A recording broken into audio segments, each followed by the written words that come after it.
Okay. Well, thank you for joining us today. I'm glad that you were able to tune in to hear me talk about the 11th Corps, mostly at Gettysburg, and then just a little bit about what happens to them during the rest of the war. To start out, this is based on the second volume of my two-volume History of the 11th Corps, available from Savas Beatty. And it follows just in the wake of Chancellorsville. At Chancellorsville, of course, the Confederates win a tactical victory, Lee defeating Hooker. They win a strategic victory by stopping the Northern invasion. And then you could say they win a political victory because there's a dramatic rise in anti-war sentiment in the North. And at the same time, the South gets a badly needed boost in morale. So we're taking up the story here right after Chancellorsville, when the South is again on the rise, shall we say. Just as a quick review, in case you weren't listening in the other week to the first part of this, the 11th Corps leadership was led by Oliver Otis Howard, West Point graduate, had lost an arm at Fair Oaks, and, at least in my opinion, was largely responsible for the problem at Chancellorsville. Charles Devens at Chancellorsville had been wounded, so commander of the 1st Division of the 11th Corps fell to Francis Barlow, a Harvard Law graduate. He had written for the New York Tribune. He was noted for bravery on the peninsula and was supposed to be an aggressive commander who demanded strict obedience. 2nd Division was led by Adolf von Steinwehr, a graduate of the Brunswick Military Academy, led a division at 2nd Bull Run in Chancellorsville, and was generally thought to be a calm, efficient officer. And the 3rd Division was led by Karl Schurz. Schurz was a hero of the 1848 German revolutions, had campaigned widely for Lincoln during the 1860 election, and had led a division at 2nd Bull Run and Chancellorsville. So was the 11th Corps German? We always read that this was a German corps. Was it really? Well, among the corps and division leaders, 2 were German and 2 were not. Among the brigade leaders, 3 were German, 3 were not. Among the regiments, 14 were German, 14 were not. So there's a nice even division so far. This is taken from a list prepared by O.O. Howard himself. Percentage of men is a little bit difficult. I did this is very rudimentary, but I simply assumed that all of the regiments that were listed as German were Germans and all of the ones that were listed as non-German were non, when of course the non-German regiments had people of German heritage as well. But even using that rudimentary and not very scientific method, there's about 43% of the 11th Corps going into Gettysburg were of German heritage or immigrants, and about 57% non-German. The Army of the Potomac at that time, you can see the 11th Corps was the second smallest among the infantry corps in the Army of the Potomac at the time. And what I find interesting too is if you look at the 1st, 11th, and 12th, these are the 3 smallest corps in the Army of the Potomac. And for those of you that have read about Pope's Army or the Valley Campaign, Jackson's Valley Campaign, you'll notice that these were the 3 units that were grafted onto the Army of the Potomac after serving in Pope's Army of Virginia. And you can see none of them were really brought up to the same level of strength as the other corps who had been with the Army of the Potomac all along. Campaign begins on June 3rd, 1863, when Lee starts to move west and then north into the Shenandoah Valley. On the 13th, Alfred Pleasonton's Union cavalry surprises Jeb Stuart at Brandy Station and begins to get an inkling of where the Confederates are headed to. By that time, Lee's advance is at Winchester, Virginia. On the same day, Hooker starts to move north. So Lee has essentially a 10-day advance on him. By the 16th, Lee reaches Harper's Ferry, and Hooker reaches Centerville, Virginia. And you have a bunch of cavalry skirmishing going on in between as different patrols run into each other seeking information about their own adversary. By June 27th, Confederate corps of Longstreet and Hill are both up into Pennsylvania, and Ewell, I put a little arrow under him because he's farther up into Pennsylvania, close to Harrisburg. The 11th Corps was just crossing the Potomac River at Edwards Ferry. On the 28th, it marches part of it to Middletown, part of it to Fox's Gap. And then on the 29th, it resumes its march back north. On the 30th, going into camp just below the Pennsylvania line, north of Emmitsburg, Maryland, with the 1st Corps just above the Pennsylvania line.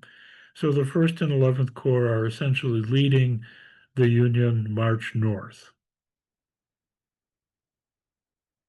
June 30th, the situation looks something like this.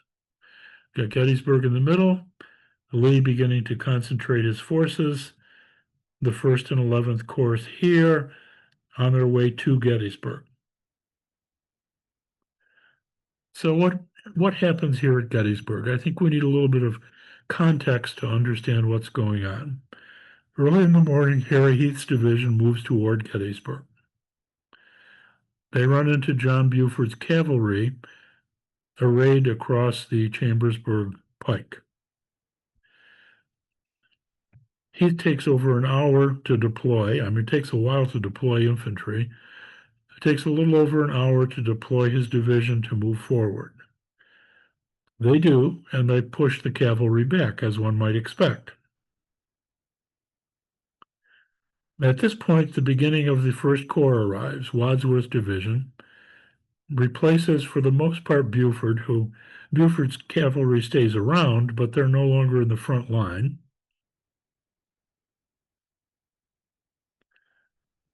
James Archer's Alabama Brigade attempts to attack, but it's cut to pieces by the Iron Brigade and retreats to reform. At 10:30 a.m., approximately, John Reynolds, commanding the field, is killed by a Confederate sharpshooter. Abner Doubleday arrives in advance of his own division, realizes now he's the senior general on the field, so he takes command. Doubleday was from Ballston Spa, New York, a military academy graduate, had served in the Mexican and Seminole Wars, and had actually been in Fort Sumter when it was fired on by the Confederates starting the Civil War. Doubleday's division arrives and goes into line. Doubleday, of course, taking over command. Some authors, I've read a couple of authors who make a big deal out of the fact that Doubleday was now new to Corps command, which is true, and the person who replaced him as division commander, this was the first time he would ever lead a division in combat. So keep that thought in mind for a second. Davis, who was a nephew of Jefferson Davis, attempts to outflank part of the 1st Corps.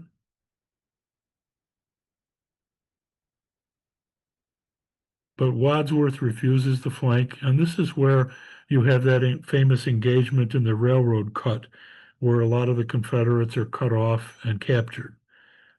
So Davis now retreats and is reforming what's left of his command. Pender's division arrives and deploys. And while this is happening, the last of the 1st Corps divisions under Robinson arrives.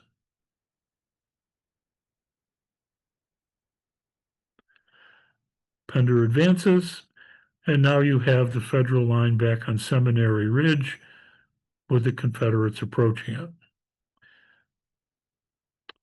Robert Rodes' division approaches from the north, outflanking the 1st Corps once again. And it's at this point that the 11th Corps now begins to arrive.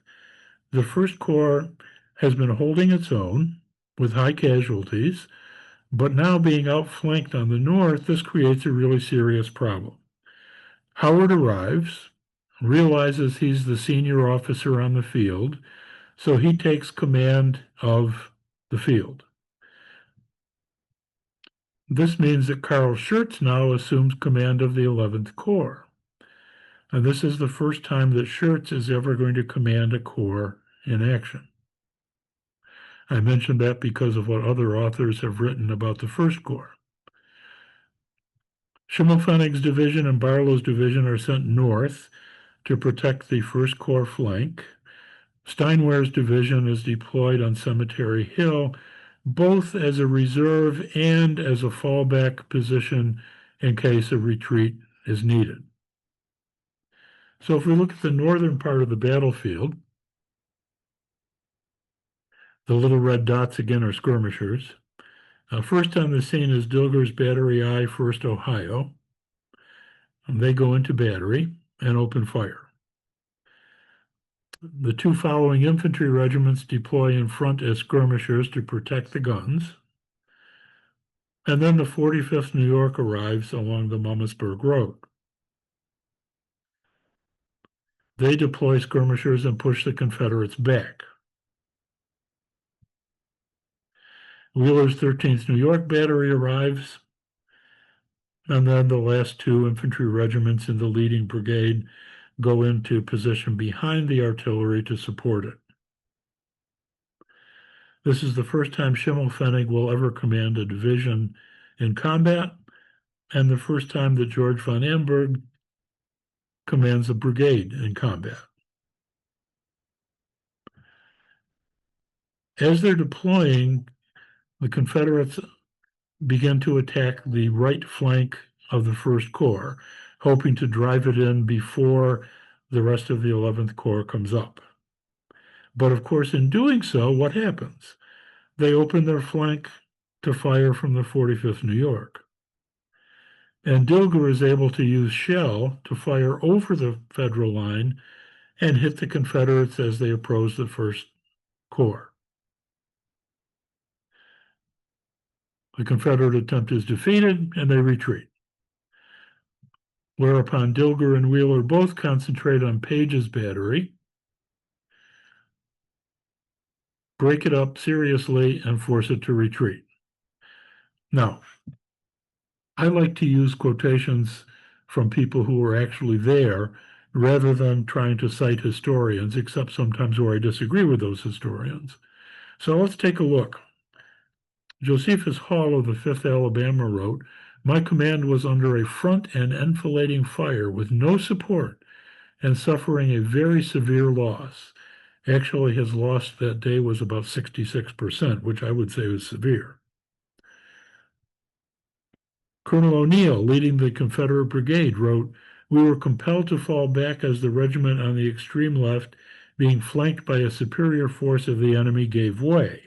Well, the superior force was really the 45th New York. And the commander of the Confederate artillery wrote, "The 11th Corps delivered a very destructive oblique fire on Page's battery. His loss here was heavy. 2 men killed, 2 mortally wounded, 26 more or less badly wounded, and 17 horses killed and disabled." So the Confederates so far have fairly positive comments, if you want to call them that, about the 11th Corps and what it's doing. So the situation is something like this. With the First Corps here, Schurz in command of the 11th Corps deploys von Amsberg here. The 2 artillery batteries, Krzyżanowski's brigade slightly behind and to the right, planning on using that as a reserve. And as Francis Barlow's division comes up, he assigns him to the right of the line. This effectively stretches the line from the First Corps over to Rock Creek, and of course there's Federal cavalry to the right of Rock Creek. So given the fact that there's almost no defensive area there, no hills or gullies or anything like that, Schurz does the best he can. He links with the First Corps. He uses the Adams County Almshouse complex to stabilize part of the line, and he rests the flank on Rock Creek, protected by cavalry off to the east. But Barlow thinks he has a better idea. Without orders, and in fact against orders, Barlow moves his division forward to Blocker's Knoll. What this does is put both of his flanks, as they say at the time, in the air with no support, and it separates him from any supports by a considerable distance, half a mile at least. About this time, more Confederates start approaching from the north. Dole's brigade first, the rest of Ewell's corps begins arriving from the north, Gordon's brigade, Harry Hayes' Louisianans, Avery's North Carolinians, and we've also got Smith's Virginians, but I couldn't fit them on the map. So if you look at this, Von Gilsa and Ames are now facing, with a little over 2,000 men, are facing over 6,000 Confederates. And keep that in mind. If you take away Avery and Smith, who largely in the first part of this engagement were in reserve, then Gilsa and Von Ames are still outnumbered by 2-1. Not only that, but Confederate artillery from Oak Hill begins to enfilade them, and as Ewell comes up, his artillery begins to aid them, enfilade them from the right. So they're also caught in a crossfire of Confederate artillery, as well as being significantly outnumbered. When it looks like Dole's is going to advance, Ames sends up 2 regiments to try and prolong and strengthen Von Gilsa's line.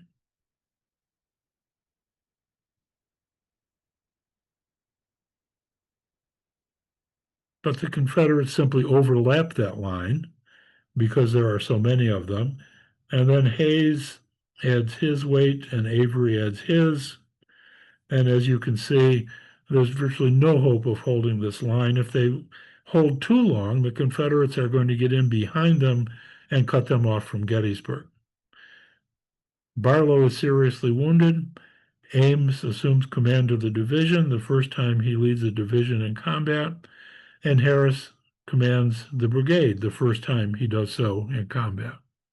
And I mention all these first times because of the authors who claim that the First Corps was at such a disadvantage because Doubleday and his replacement had never led commands of that size before. Well, you can say that in multiples for the 11th Corps. As the retreat begins, Schurz sends in his reserve, which of course by this time has no chance to win. The best they can hope is to hold up the Confederate attack while the rest of the troops retreat. Chizanowski's brigade brings in about 1,400 men into action, and they're going to be directly attacked by 4,300.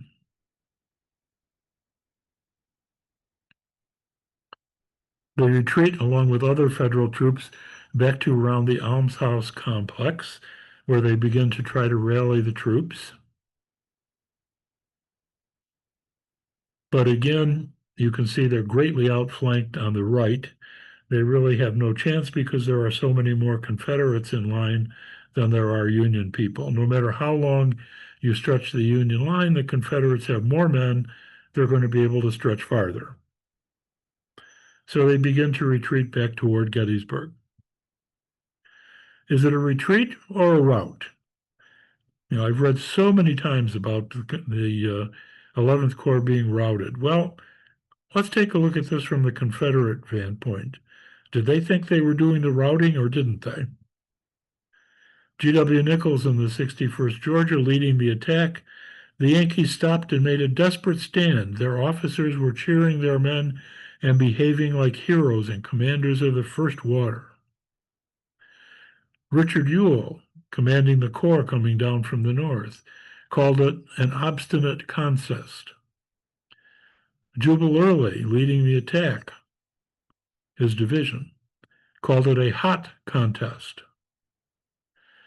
John Gordon, whose brigade led the attack, called it a most obstinate resistance in his report, and in a letter to his wife called it a desperate fight. A soldier in the 21st Georgia called it a hard fight.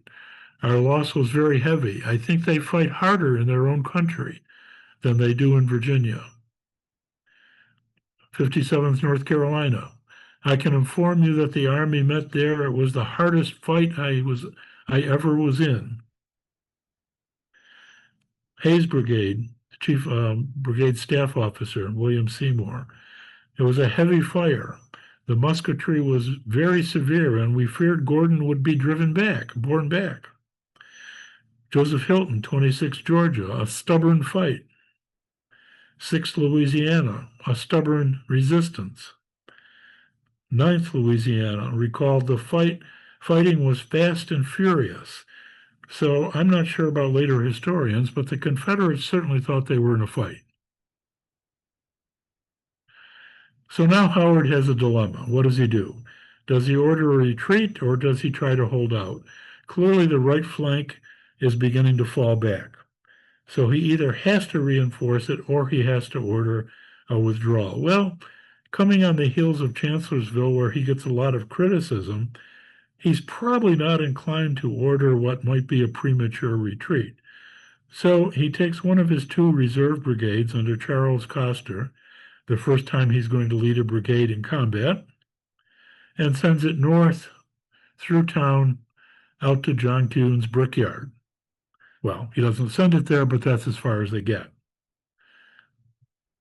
So what they're going to do is they're going to deploy on the road into Gettysburg to try and hold off the Confederates, either to stabilize the line if possible or to cover the retreat if not possible. Heckman's Battery K, 1st Ohio, joins them from the reserve. Hayes attacks and is driven back, but then Avery joins him.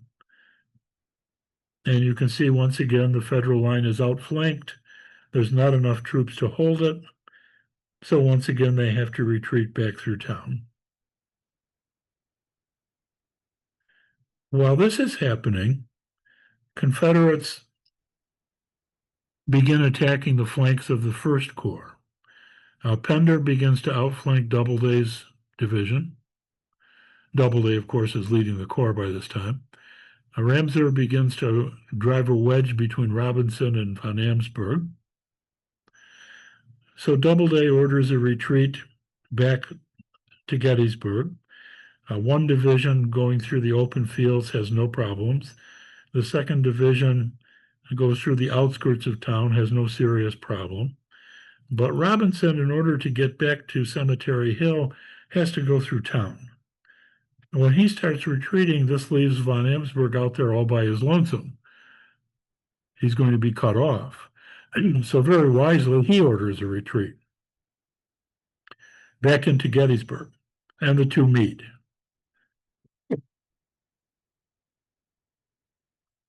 So we have a situation something like this, and this is a good example of why you can read letters about the same incident and come up with two different ideas.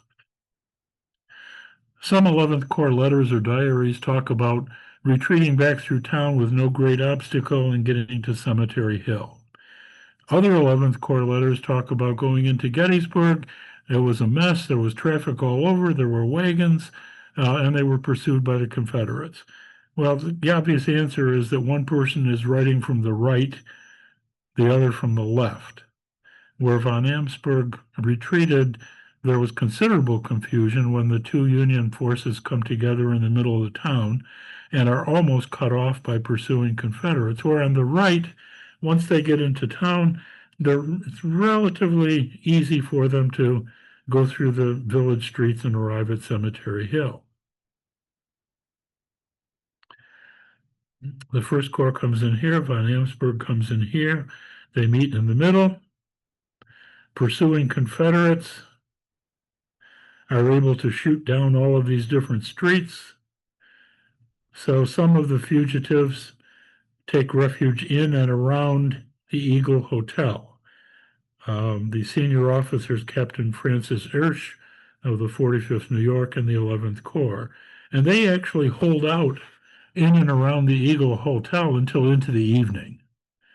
And many people don't mention this, but one of the reasons the Confederates don't attack Cemetery Hill earlier is that some of the leading Confederate elements have to be used to cordon off this area. Otherwise, they're leaving several hundred Union people armed with muskets behind their own lines. So they have to at least cordon this off and if not neutralize it. So we end up with a situation something like this. I'm going to use Edwin Coddington because he's usually talked about as the dean of Gettysburg historians. Just as an illustration here of how this is sometimes handled later by historians. Coddington in the Gettysburg Campaign claims the 11th Corps had a numerical advantage. But we've already seen that that was false. If you look at the number of troops engaged with the 11th Corps and against them, the Confederates had about a 1,500 manpower advantage, and they had a dozen more guns, artillery pieces, than the Federals. He claims the 11th Corps caused only 14% casualties among the Confederates. Again, not true. Gordon's brigade is an excellent example because Gordon was heavily engaged on the 1st of July, but not very well engaged thereafter. On July 2nd and 3rd, some of his troops were involved in sharpshooting, a little bit of skirmishing, that was it. So almost all of his casualties appeared on July 1st, and he lost 33.7%, a far cry above 14. He also claims the 11th Corps did not fight well because of the large percentage of missing that it reported. Well, the 11th Corps reported 16.4% missing. Well, what does missing mean? Missing means they were missing. Nobody knew what happened to them. Missing does not mean that they ran away, as Coddington seems to apply. Missing could mean that they're dead on the field and nobody noticed them fall. Could mean that they were wounded and captured by the enemy. Or it could mean they're simply missing. Nobody knew what happened to them. So that's really not a very good barometer of whether a corps fights well or not. And if the 11th Corps is criticized for having 16% missing, what about the 1st Corps that had 17% missing? Has anyone ever heard them criticized as running away? I don't think so. The 1st Corps lost twice as many colors on the first day as the 11th. On the second day of July, the Confederates, of course, spend most of their energy attacking the Union left on Cemetery Ridge, but they also launch an attack on Culp's Hill on the Union right. Federal ground is held by George Greene's New York Brigade. Gradually, as the Confederate attack on Cemetery Ridge unfolded, more and more troops were taken away from Culp's Hill to reinforce Union positions there. So by evening, when Johnson actually attacks, hours after he was supposed to, the only real defenders left are George Greene's New Yorkers. Fortunately for them, the terrain is on their side. It's a wooded area. It's a steep hill at that part. They have time to dig in trenches, which Greene fortunately ordered them to do when they arrived.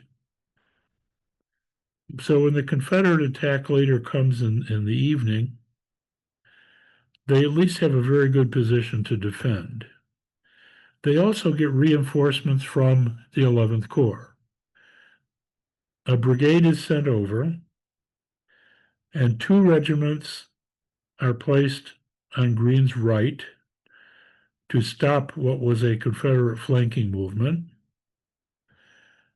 And the other two regiments are sent into the middle of his line to replace regiments whose ammunition was almost exhausted.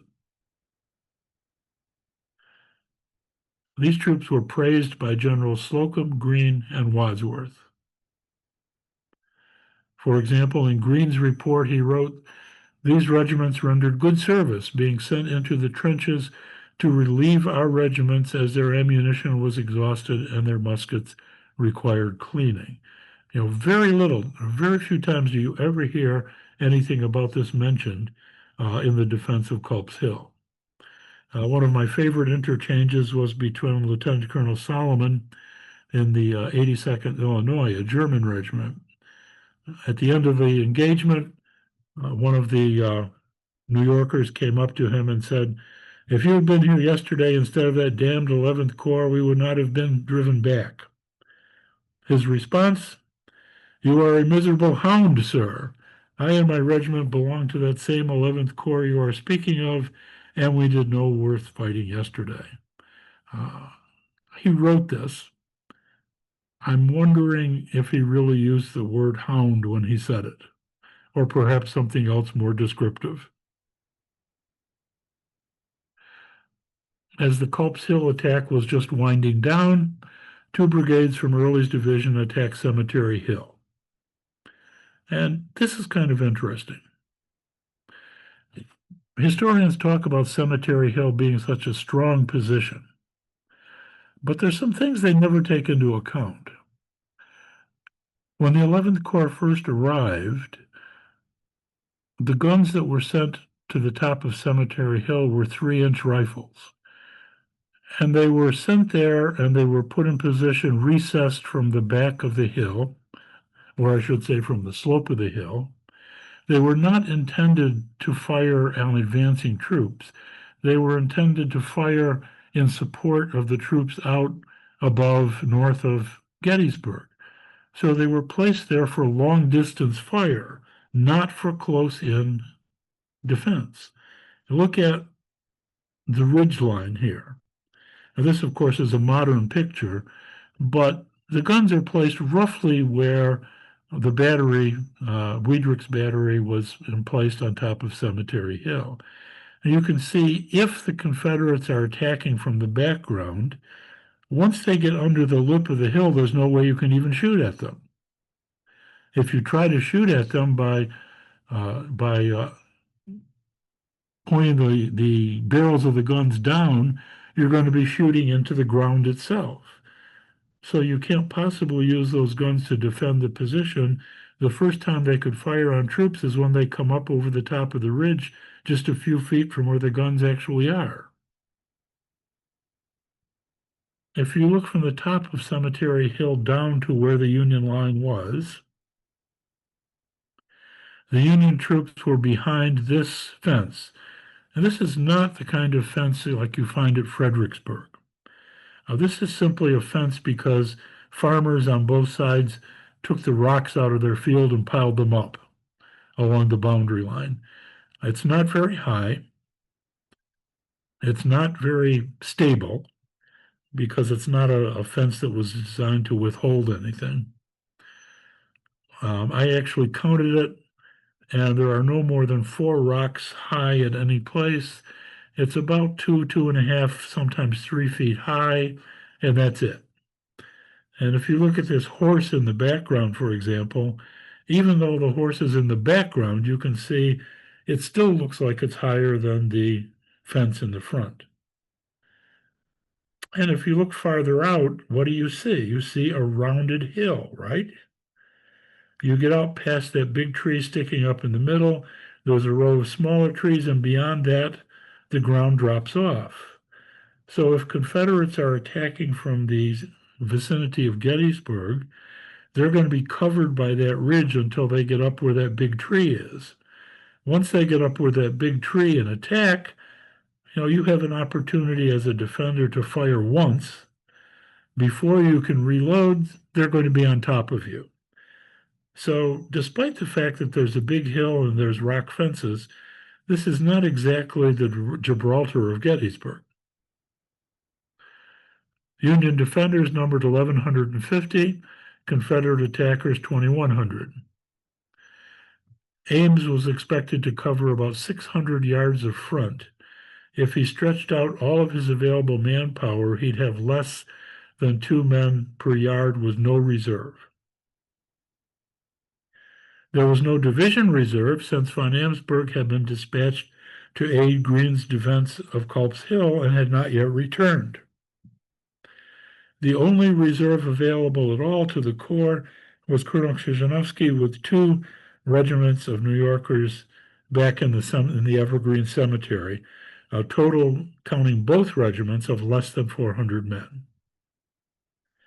So if we look at the scenario, we have von Steinwehr facing west, Wiedrich's 11th Corps Battery, Ricketts and Breck from the Artillery Reserve.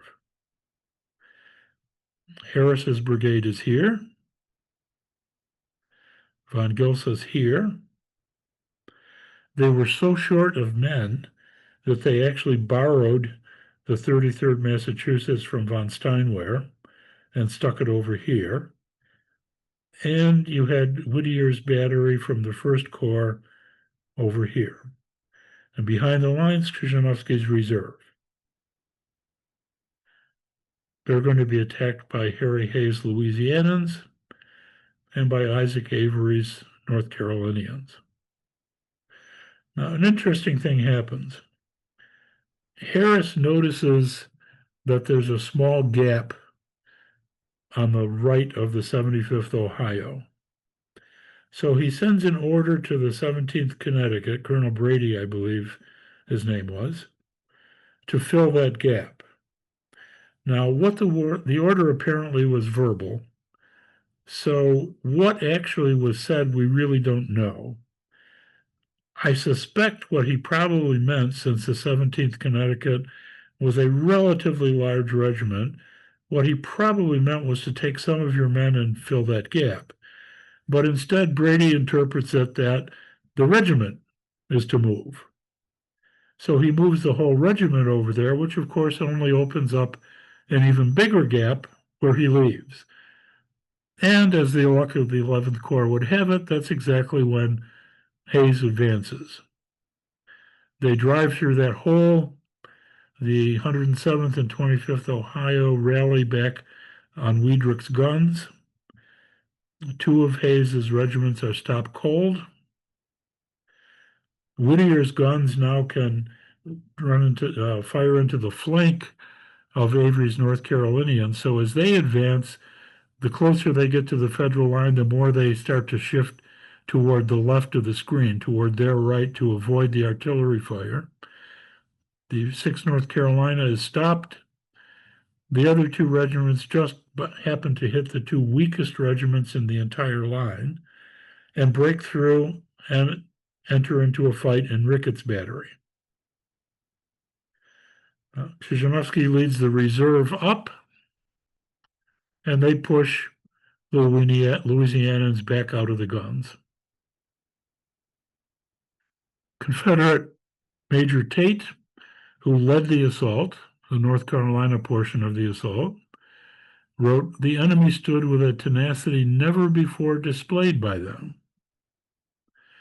57th North Carolina, "We were under a desperate fire. Only a few got to the batteries and could not hold them.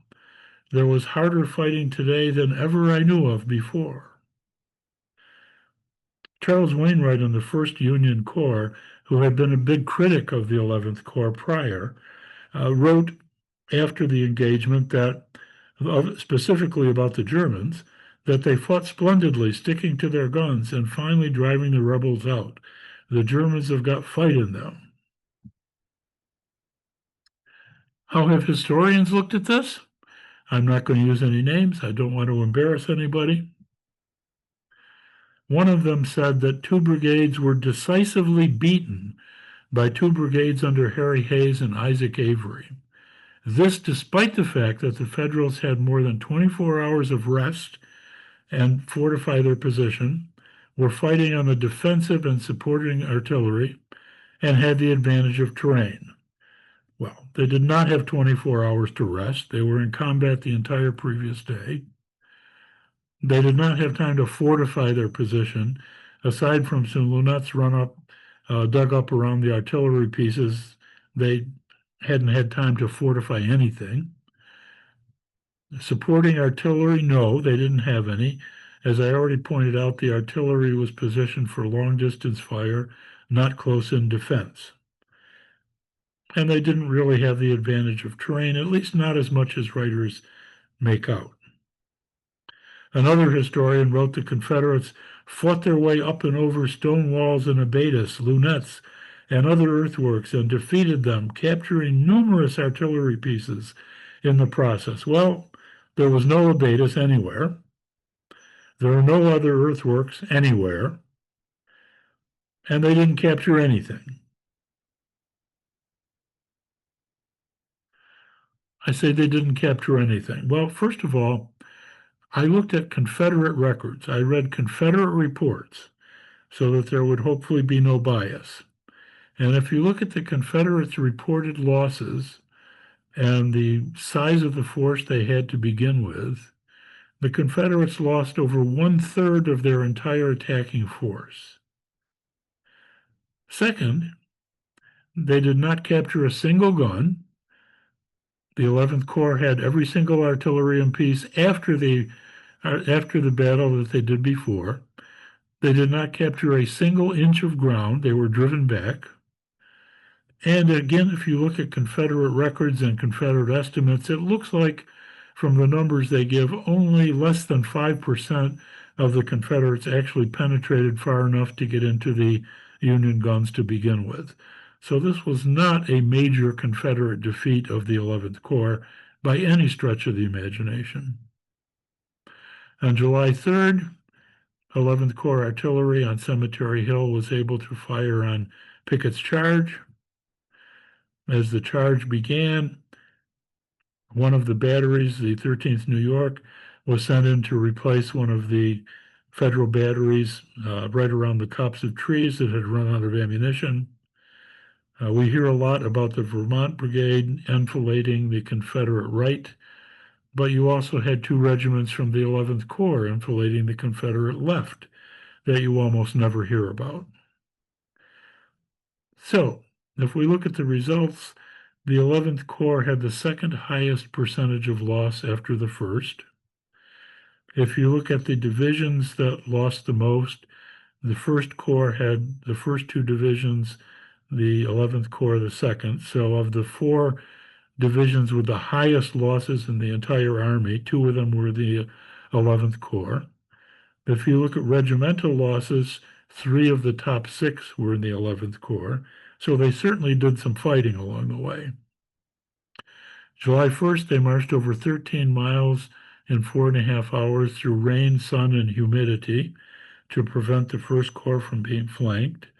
They helped defeat O'Neill's attack and crippled Page's battery. They fought well on Blocker's Knoll, though seriously outnumbered and outflanked. They rallied at the Almshouse. They rallied back in town and held the Eagle Hotel, hindering Confederate operations.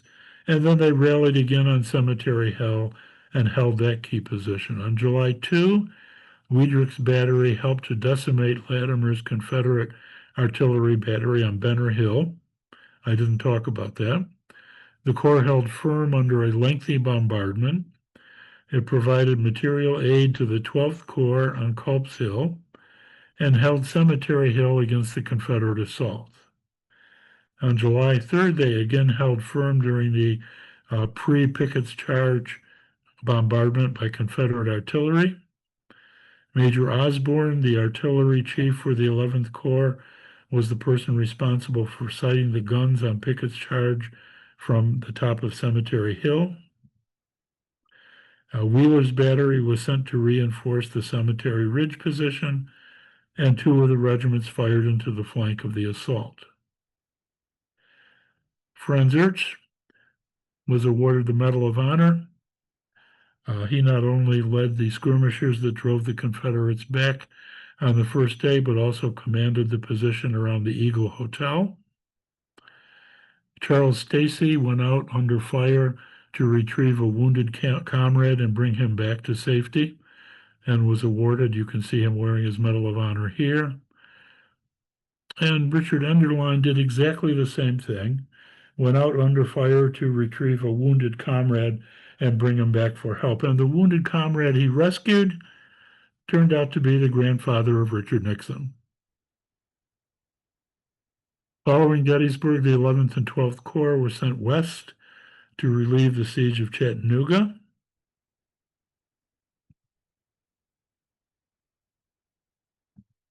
They arrived in Bridgeport, Alabama, and it's the 11th Corps that leads the way toward Chattanooga. And the key engagement here is the Battle of Wauhatchie, where the 11th Corps runs into a Confederate ambush, organizes a bayonet charge up a steep hill, and defeats the Confederates and opens the so-called Cracker Line into Chattanooga, allowing supplies and food to come in and save the captive Union Army. Montgomery Meigs, writing to the Secretary of War about the Battle of Wauhatchie, wrote, "It was one of the most brilliant feats of the campaign. Only after walking over the ground today do I fully appreciate the exploit. The whole affair is most creditable to those troops from the Army of the Potomac."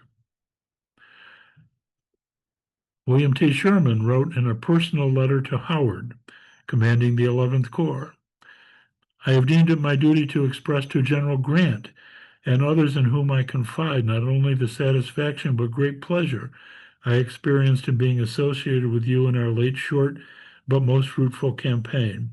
I beg you will convey to General Schurz and all of your officers the assurance of my personal and official respect. Should fortune bring us together again in any capacity, I will deem it myself most fortunate." George Thomas wrote to Hooker, "I most heartily congratulate you and the troops under your command at the brilliant success you gained over your old adversary, Longstreet, on the night of the 28th. This again refers specifically to the 11th Corps action at the Battle of Wauhatchie." In his official report, he wrote, "The column under Major General Hooker, which took possession of the line from Bridgeport to the foot of Lookout Mountain, deserves great credit for their brilliant success in driving the enemy from every position which they attacked. The bayonet charge made by the troops of General Howard up a steep and difficult hill over 200 feet high, completely routing the enemy and driving him from his barricades on its top, will rank among the most distinguished feats of arms of this war." From there, the 11th Corps marched immediately toward Knoxville, where James Longstreet's forces were besieging the city.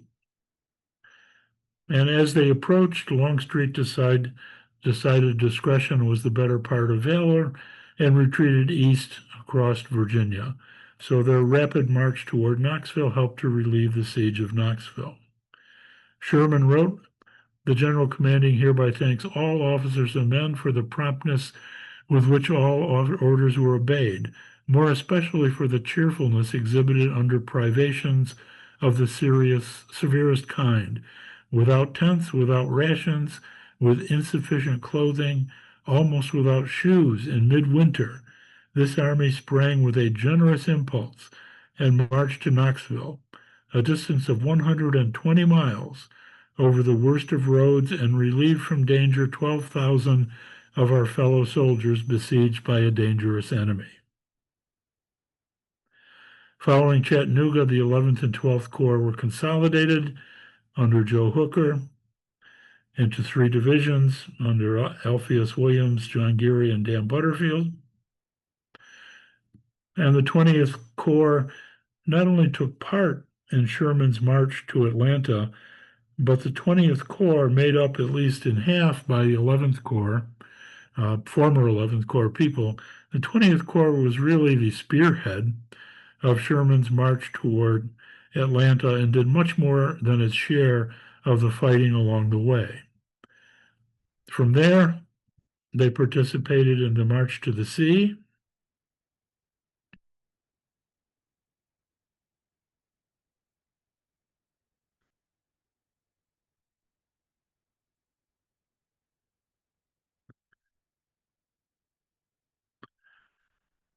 Capturing Savannah, Georgia, and then the march north through the Carolinas.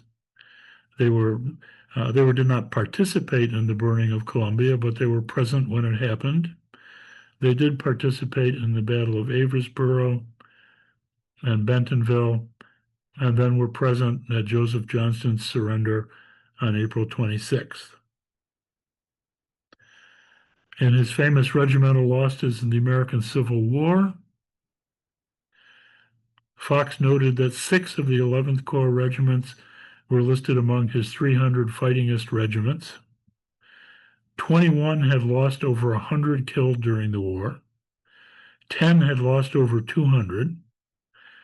And there were 5,356 men in the 11th Corps who lost their lives defending the United States and eliminating slavery. And I might mention this is 5,356 who served in the 11th Corps. It does not count men in the same regiments who later served in the 20th Corps. So I thank you for your attention, and I hope maybe you have a little bit different impression of the contributions of the 11th Corps than a lot of historians have given them credit for after my presentation the previous week and then today. So I'll be happy to take any questions you might have.